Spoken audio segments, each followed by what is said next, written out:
Hey guys, I get to ask this almost every transaction that I do.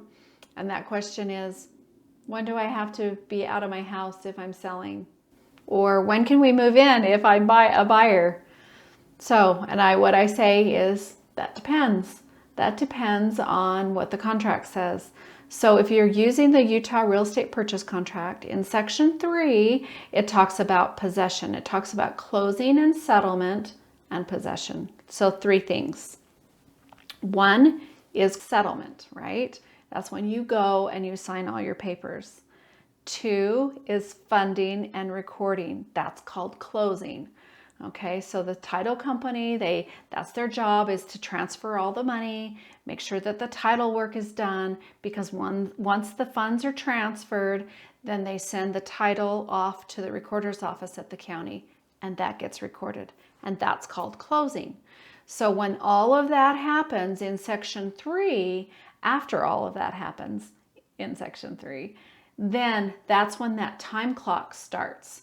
So you've got, let's say you close, funding and recording happens at 2 o'clock on Wednesday, and your contract says 24 hours after closing is possession. So that means at 2 o'clock on Thursday, you get to move in, or you have to be out. As a seller's agent, I always like to give my client at least 24 hours after that closing, just to make sure that they have enough time, that they're wrapping things up, that they've got the home cleaned and presentable for the new buyers.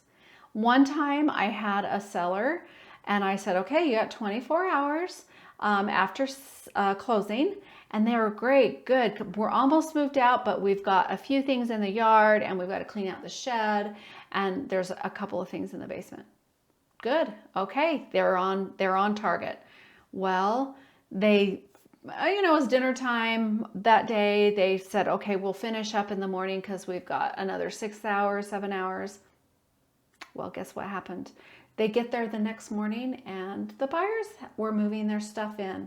And they're like, we thought we had until 2 o'clock today to get our stuff out. And they're like, no, As soon as closing happened, we started moving our stuff in. And that was a little tricky for my clients. They were kind of upset. So we don't want buyers and sellers to be heated with each other or things to be tricky and awkward. So that's what happens. That's how possession works. It's according to the contract.